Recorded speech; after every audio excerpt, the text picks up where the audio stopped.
Hello, dear students. Welcome to English video lecture. I am Professor Randir here. Friends, we are going to learn a lesson from section number 1, which name is Into the Wild. This lesson is based on Jungle Safari, written by Kiran Porandare, a Maharashtrian writer. He has shared his experience while wandering through this forest. What happened actually with him, that part we have to learn in today's video lecture. Open your book on page number 56. This lesson is divided into two parts. The very first part that we have to continue here. So let's start the first part 1, Lost in the Jungle. The title for the part 1 is Lost in the Jungle. या ठिकाणी आता आपल्याला पहिला भाग बघायचा आहे या पाठाचा आणि त्याचा first part is included about lost in the जंगल. त्या जंगलामध्ये ते चुकतात आणि त्या परिस्थितीची सर्व माहिती हकीकत. A story about losting in a jungle. This is elaborated here. The 8.5 hour long day inside the heat was fruitful as the jamba tree standing tall in the edge of Umbarzara. At the very beginning in the line, our writer is telling about his experience with us, sharing experience. The 8.5 hour long day. जवळपास 8.5 तास त्या जांभळाच्या झाडाखाली ते बसून होते लपलेल्या अवस्थेमध्ये. Inside the hide was a fruitful as the jamba tree. त्या आडोशाला लपून बसलेले होते किंवा आडोशामध्ये घालवलेले 8.5 तास जवळपास त्यांच्या दृष्टीने फार फ्रूटफुल होते, म्हणजे फलदायी त्यांच्यासाठी ठरलेले आहेत. Jamba tree it means a jamun tree. त्या जांभळाच्या झाडाखाली ते बसलेले होते. Sorry, here is jamba it means a guava. पेरूच्या झाडाखाली ते बसलेले होते आणि त्यांचा तो पूर्ण 8.5 तासांचा सर्व उपक्रम त्यांच्यासाठी महत्त्वाचा ठरलेला आहे. फ्रूटफुल म्हणतात त्याला आपण, फलदायी असं त्यांचं ते दिवसाचं काम ठरलेलं आहे. Jamba tree standing tall on the edge of Umbarzara. आणि त्या उंबरझाराच्या कडेला असलेल्या काठावर उभा असलेलं हे उंच झाड, या झाडाखाली त्यांनी जवळपास 8.5 तास घालवले आहेत. Before wrapping up my day at this natural waterfall. त्या नैसर्गिक पाणथळीवरचा दिवस संपण्यापूर्वी. Wrapping up it means generally की गुंडाळणे, परंतु आज इथं दिवस हा पूर्णपणे आता संपलेला आहे याचा अर्थ. रॅपिंग अप माय डे, त्यांचं पूर्ण दिवसाचं कामकाज आज संपलेलं होतं. At this natural waterfall. And हा नैसर्गिक पाणथळ आहे. वॉटरफॉल म्हणजेच की ज्या ठिकाणी पाण्याचा झरा वगैरे वाहतोय त्या ठिकाणाला नॅचरल वॉटरफॉल म्हटलं जातं. नैसर्गिक पाणथळ जिथे असते त्याला, ज्या ठिकाणी पाणवटा आहे अशा ठिकाणाला आपण नॅचरल वॉटरफॉल म्हणू शकतो. त्या ठिकाणचा त्यांचा अनुभव त्यांनी या ठिकाणी सांगितलेला आहे. The experience is very outstanding one for the writer because he spend almost 8.5 hour in the shade of jamba tree. It means a guava. पेरूच्या झाडाखाली त्यांनी 8.5 तास घालवलेत आणि ते सर्व क्षण त्यांच्या दृष्टीने महत्त्वाचे होते. Before wrapping up my day at this natural waterfall, I took entries of the avifauna in my field notes. After that, he wrote something on notes about the birds which is located in the habitat or a particular region. Avifauna, the word is new to us. Avifauna means birds of a particular region. एखाद्या विशिष्ट भागातील पक्षी. त्या पक्ष्यांची सर्व नोंद घेण्यासाठी writer त्या जंगलामध्ये होते. I took entries of the avifauna in my field notes since I was alone. And in that jungle area, he was alone to catch the different kinds of birds and write entries about them. त्या पक्ष्यांचं निरीक्षण करणे, observe them and write entries about their activities. त्या पक्ष्यांच्या ॲक्टिव्हिटीजबद्दल नोंदी करून ठेवण्याचं काम ते करत होते आणि त्या जंगलामध्ये ते एकटेच होते. Since I was alone I rush to Petzari village where I was station. After the day end of the day he leave towards Petzari village. Petzari नावाचं गाव आहे आणि ते आता घाईघाईने, रश मीन्स घाईघाईने त्या गावाच्या दिशेने निघालेले आहेत. It's an evening time therefore he is walking fastly. Therefore it use the word I rush to Petzari village where I was station. Station means here की त्या ठिकाणी ते मुक्कामाला थांबलेले होते किंवा त्यांचं निवासाचं ठिकाण त्या ठिकाणी त्यांनी ठरवलेलं होतं. That village name was Petzari. Petzari गावामध्ये त्यांनी मुक्काम होता, त्याच्यामुळे ते जंगलातून आता निघून त्या पेटझरी गावाच्या दिशेने निघाले. I camouflage the hide. I camouflage the word is new to us. Camouflage it means distinguish by covering it to make it blend in with it the surroundings. आजूबाजूच्या वातावरणामध्ये आपण सामावून जाऊ अशा प्रकारची एक सर्व पोशाख रचना असणे किंवा त्याच्याशी मिळते जुळते घेणे, साम्यपणा घेणे, या सर्व परिस्थितीला काय म्हटले जातं? Camouflage. Distinguish by the covering it with it to make it blend with the surroundings. Just like our soldiers, their clothes, their dress is made up with the atmosphere that is in Himalaya area. ज्या प्रकारे आपले भारतीय सैनिकांचा जो army dress आहे, uniform आहे, तो uniform त्या परिसरामधील झाडाझुडपांच्या रंगांचा, त्या परिसरामध्ये आढळणाऱ्या विविध छटांचा, की ज्यामध्ये त्या सैनिकांना सहजपणे आपल्याला त्या सुरक्षित ठिकाणी किंवा त्या वातावरणाशी ते एकरूप होऊन जातील आणि शत्रूला त्या सैनिकाबद्दल काही कळून येणार नाही अशा प्रकारचे जे ड्रेस कोड त्यांनी निवडलेला आहे, अशा पद्धतीला कॉमिफ्लेज म्हणलं जातं. म्हणजे वातावरणाशी मिळतं जुळतं होण्याच्या प्रसंगाला किंवा त्या प्रक्रियेला कॉमिफ्लेज असं म्हटलं जातं. I camouflage the heed.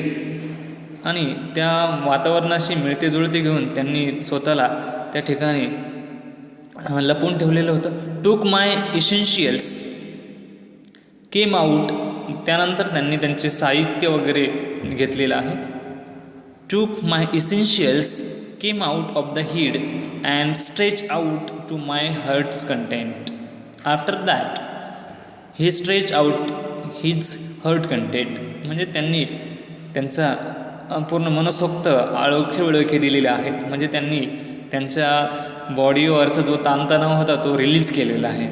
A pressure on his body that he release. Therefore the word use here I stretch out to my hearts content. म्हणजेच त्यांनी त्यांची बॉडी आता थकल्यामुळे, टायर्ड झाल्यामुळे, खूप पेन होत असेल किंवा कदाचित आपण त्या आळस देतो, आपण म्हणतो जावनिंग, या प्रकारे जांभई वगैरे देण्यासारखे किंवा stretching. I lift my camera bag and took the familiar trail to Petzari. त्यांनी त्यांचा कॅमेरा उचलला आणि तो कॅमेरा बॅग उचलली आणि ते ओळखीच्या फॅमिलियर ट्रायल टू पेटझारी, ओळखीच्या वाटेने ते पेटझारीच्या दिशेने निघालेले आहे.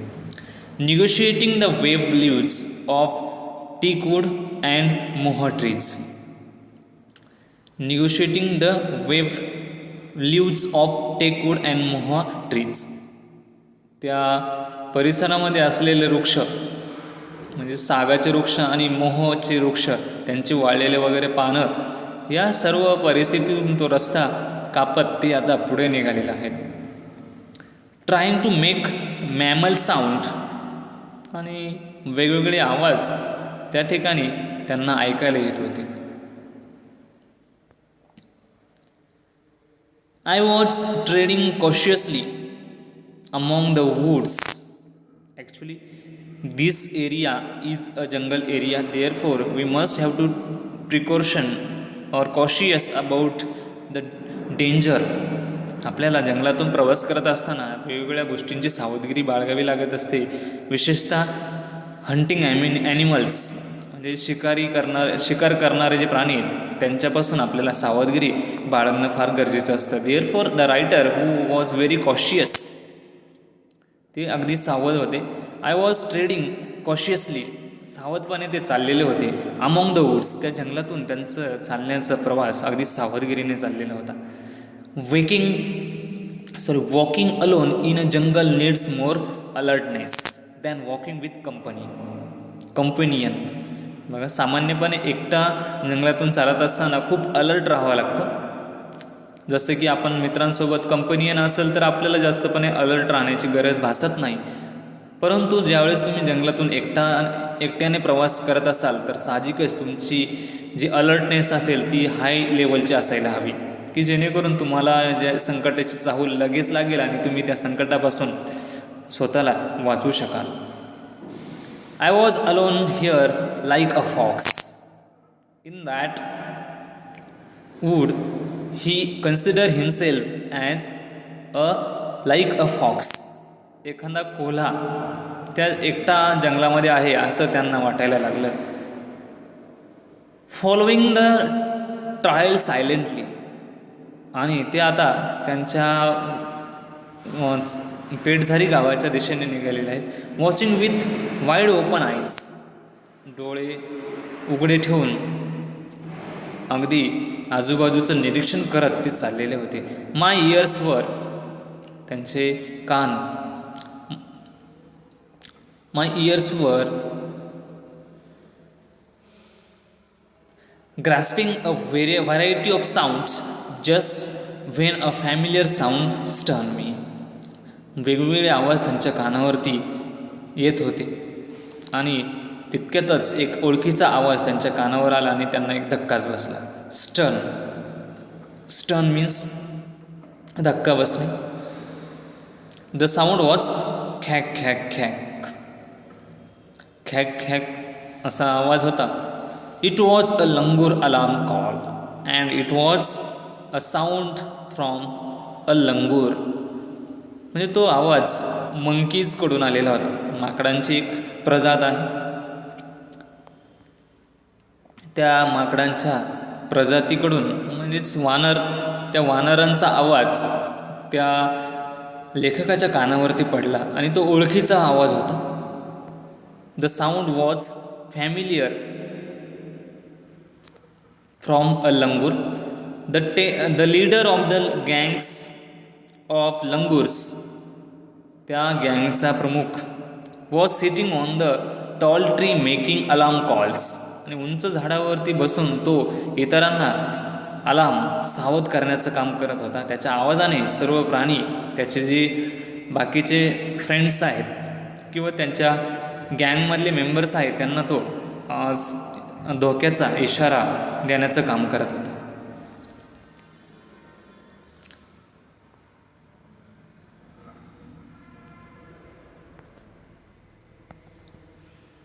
Tree making alarm calls out of fear for life and after receiving a danger signal all of the langurs they are taking a shelter to save their life. प्रत्येकजण आता आपापल्या जीव वाचवण्यासाठी कुठेतरी आश्रय शोधित होता. स्वतःला त्या संकटापासून वाचवण्यासाठी तयारी करत होता. Rest of the langurs bridge continue raising the alarms calls and then after all the langurs they are shouting the same sound. आणि तोच आवाज ते ओरडत आहे किंवा तेच आवाज ते परत एकदा मोठ्याने अलार्म कॉल्स बाकीच्यांना सुद्धा देत आहे. The network of alarm calls was expanding it range as the petrified langurs speeded to the trees near and far rescue their places on tree tops. त्या अलार्म कॉलचं नेटवर्क हा पूर्णपणे विस्तारित झालेला होता. सर्वत्र या संकटाची चाहूल पोहोचावी या उद्देशाने त्या लंगूर्सने अलार्म्स कॉल्स सर्वत्र पसरवला. मोठ्याने ओरडल्या कारणामुळे पूर्ण जंगलभर या धोक्याची सूचना सर्व प्राण्यांना पोहोचलेली होती. पेट्रिफाईंग, व्हेरी फ्रायटन, आणि प्रत्येक लंगूर हा अगदी भीतीने घाबरून गेलेला होता. Petrified langurs speeded to the trees near and far. घाईघाईने प्रत्येकजण आपापल्या परीने झाडांवरच्या निवारात आश्रयात सर्वजण आपल्याला दडून घेतले, लपून बसलेले होते. And far and secure their places on tree top. आणि बरेचसे लंगूर्स त्यांनी झाडाचा उंच आश्रय घेतलेला होता की जेणेकरून जे काही संकट आहे किंवा त्या संकटापासून आपण बचावलं जाऊ या उद्देशाने प्रत्येक लंगूर आपल्या सुरक्षित ठिकाणी ते पोहोचलेले होते. ऑल दीज अपहेवल्स मीन्स उलथापालथ. ह्या सर्व गोष्टी उलथापालथ झाल्या, म्हणजे जे वातावरण पूर्वीचं होतं ते आता न राहता या वातावरणामध्ये पूर्णपणे वेगळेपणा आलेला आहे, त्याला म्हणतात उलथापालथ होणे, म्हणजे परिवर्तन झालं आहे. Upheavals was created by only one animals presence. आणि हा सर्व वातावरण बदल कशामुळे झाला आहे? एका प्राण्याच्या उपस्थितीमुळे. प्रेसेन्स म्हणजे उपस्थिती, presenty. A animal who presence in the area. The name of the animal is leopard. Leopard त्या ठिकाणी पोहोचलेला आहे. चित्ता हा प्राणी त्या ठिकाणी आल्या कारणामुळे हा सर्व वातावरणामध्ये झालेला बदल लंगूर्सने अलार्म्स कॉल दिला आहे. त्याचं कारण की त्यांनी लिपर्ड बघितला आहे, आणि लिपर्ड म्हणजेच काय करणारे, एक आपल्यावरती संकट ओढवलेलं आहे या उद्देशाने सर्वांना अलार्म त्यांनी सावध केलेला आहे. Many animals make alarms calls when they see a predator.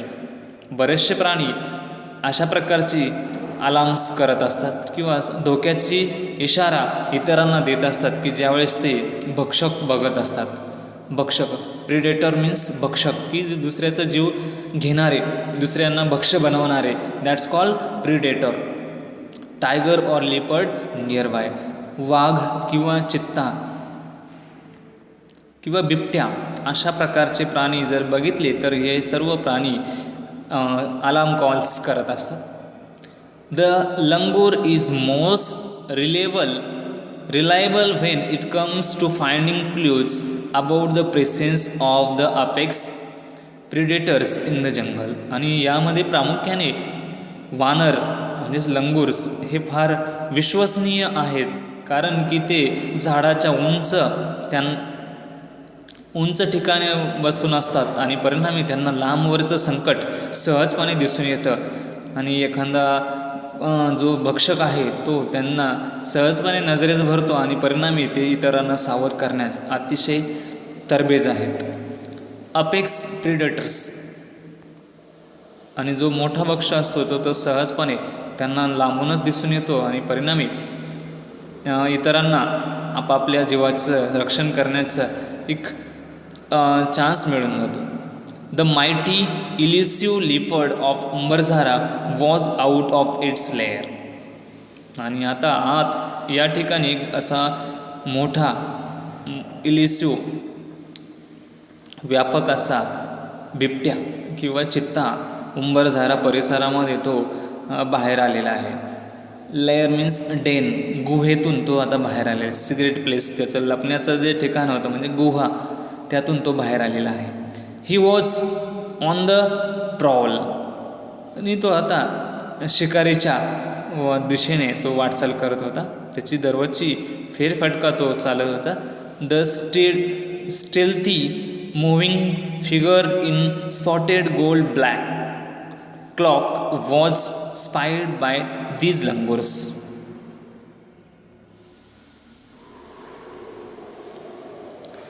Even the small ones from the legion of langurs were giving alarm calls. आणि लहान माकडंसुद्धा, वानरसुद्धा ख्वॅक ख्वॅक आवाज करत इतरांना सावधगिरीचा संदेश देत होते. Friends, in today's video lecture we have learned a few parts of this lesson. In next lecture, we will learn the remaining part of this lesson. Keep watching English video regularly. Thank you.